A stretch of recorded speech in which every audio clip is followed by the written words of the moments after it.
संजय बारू की किताब के बहाने राहुल पर बीजेपी का बड़ा हमला। कहा सरकार की उपलब्धियों को राहुल को क्रेडिट देने के लिए पीएम पर रहता था दबाव। संजय बारू ने अपनी किताब में लिखा है कि जब कुछ उपलब्धि की बात आती थी तो कांग्रेस का दबाव होता था पीएम के ऊपर कि इसका क्रेडिट राहुल गांधी को दिया जाए। टीवी मीडिया को दिए राहुल के दूसरे इंटरव्यू पर बोली बीजेपी का इंटरव्यू नर्सरी लायक भी नहीं था। देश के लोगों को अधिकार देने के बयान पर बीजेपी ने कसा तंज। बीजेपी ने कहा राहुल ने पीएम तक के अधिकार छीने, देश की जनता को क्या अधिकार देंगे। बार बार कह रहे हैं कि हम देश के लोगों को अधिकार देना चाहते हैं। We want to give right to the people of India, ये कहे हैं राहुल गांधी जी। अगर आपने अपने प्रधानमंत्री के अधिकार छीन लिए तो देश के लोगों को कहां से अधिकार देंगे आप।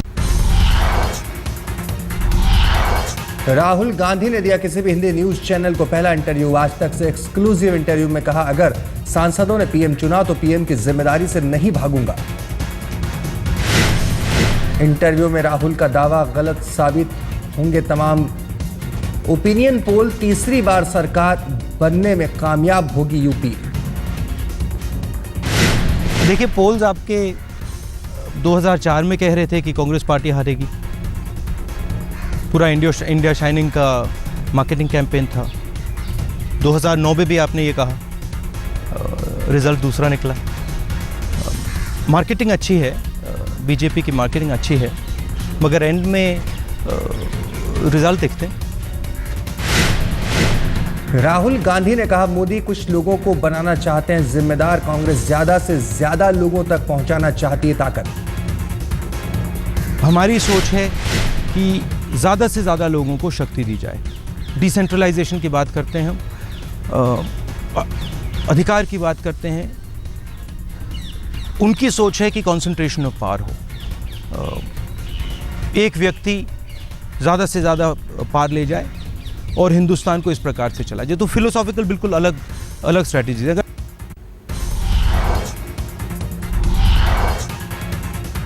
मनमोहन सिंह के पूर्व मीडिया सलाहकार संजय बारू की किताब पर भड़के महाराष्ट्र के सीएम। कहा किताब बेचने के लिए अपनाया फंडा।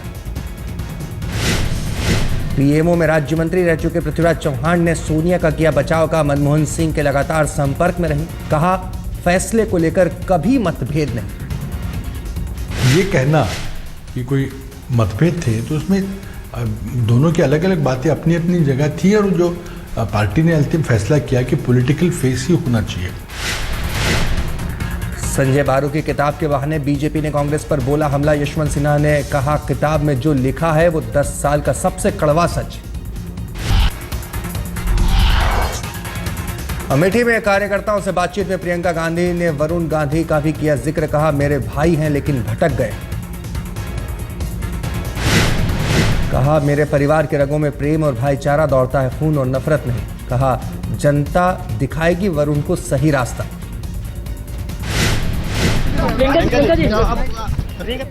प्रेम और एकता दौड़ता है और अगर गलत रास्ते पे कोई चल रहा है तो राजनीति में कभी कभी जनता का विवेक सही रास्ता दिखाता है। मेनका गांधी ने दिया प्रियंका को जवाब। कहा अगर देश सेवा करना भटकना है तो भटका हुआ कौन, ये जनता बता देगी। अगर देश सेवा करना है, रास्ता भटकने वाली बात है, तो कौन रास्ता भटक गया है ये तो देश खुद जानेगी। सूत्रों के मुताबिक प्रियंका के बयान से बहुत आहत है वरुण गांधी। सूत्रों के मुताबिक प्रियंका ने कहा था वरुण नहीं गांधी। प्रियंका के इस बयान से वरुण को लगी है गहरी ठेस। सूत्रों के मुताबिक वरुण ने प्रियंका के बयान की अपने सूत्रों से कराई जांच। प्रियंका के शब्द चयन से वरुण को लगी चोट। सुल्तानपुर में वरुण ने अमेठी के विकास मॉडल को सराहा था। वरुण के इस बयान पर उठे थे तमाम सवाल। चुनाव के मद्देनजर वाहनों की पुलिस तलाशी पर शरद पवार ने उठाया सवाल। कहा वाहनों की तलाशी आचार संहिता का उल्लंघन, तलाशी से प्रभावित होता है बिजनेस। शरद पवार ने वाहनों की तलाशी अभियान जारी रखने पर जताई आपत्ति का पुलिस को इस उत्पीड़न का अधिकार किसने दे दिया।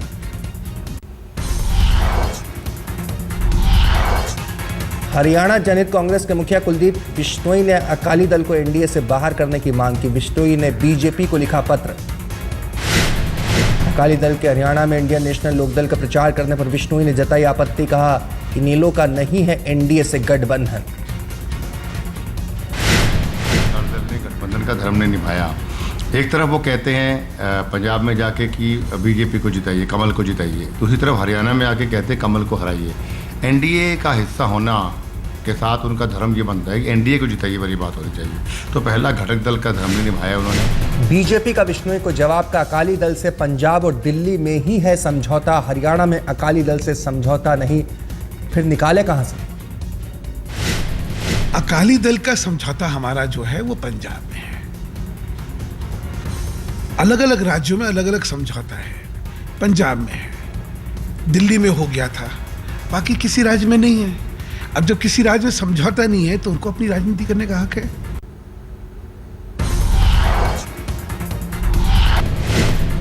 अमृतसर में नया घर खरीद कर फंसे अरुण जेटली, कांग्रेस ने उठाया सवाल, चुनाव आयोग से की शिकायत। कांग्रेस की मांग, जेटली के घर खरीद को चुनाव खर्च में किया जाए शामिल। जेटली ने 1 करोड़ में खरीदा है घर। ट्वीट के जरिए शरद पवार का मोदी पर निशाना, का कोई हिटलर बनने का सपना देख रहा है, हमें ऐसी ताकतों को कामयाब नहीं होना चाहिए। कर्नाटक के चिक्काबल्लापुर में मोदी ने की रैली, मोदी ने सिखाए कॉफी उत्पादन के गुर।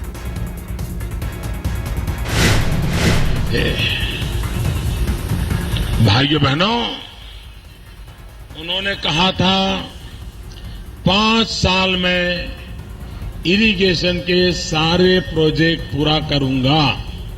किए क्या? ऐसे नहीं, सबके सब जवाब दो मुझे। दार्जिलिंग में ममता बनर्जी ने की रैली, ममता को सुनने उमड़ी भारी भीड़।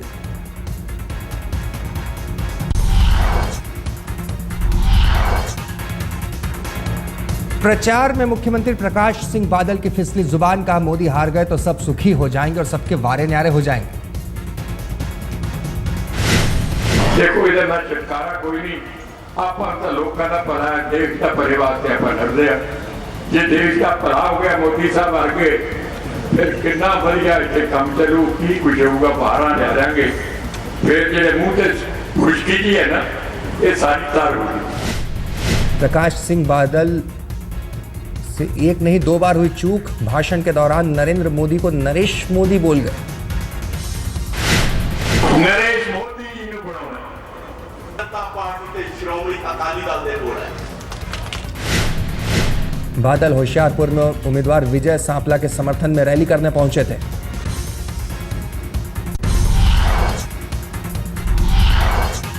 आडवाणी ने गांधीनगर में मोदी पर आज तक के माध्यम से इशारों में की टिप्पणी, कहा घर का छोटा बच्चा जब बड़ा हो जाता है तो घर के बड़े महसूस करते हैं गौरव।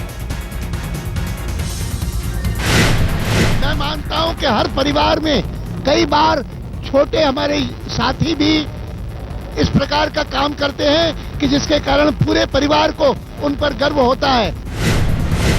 आडवाणी ने कहा, यह पहला चुनाव है जिसमें पहले ही पता लग चुका है परिणाम, अभी की सरकार जाएगी और बीजेपी की सरकार आएगी। आडवाणी बोले, इसमें संदेह नहीं है कि इस बार नरेंद्र मोदी के नेतृत्व में सरकार बनेगी। कहा, मुझे पार्टी ने जो भी दायित्व दिया है उसे स्वीकार किया है। बहुत बहुत खुशी की बात है कि इतना उत्साह देश भर में पैदा हुआ है आज भाजपा के लिए और भाजपा की सरकार मोदी जी के नेतृत्व में लाने के लिए।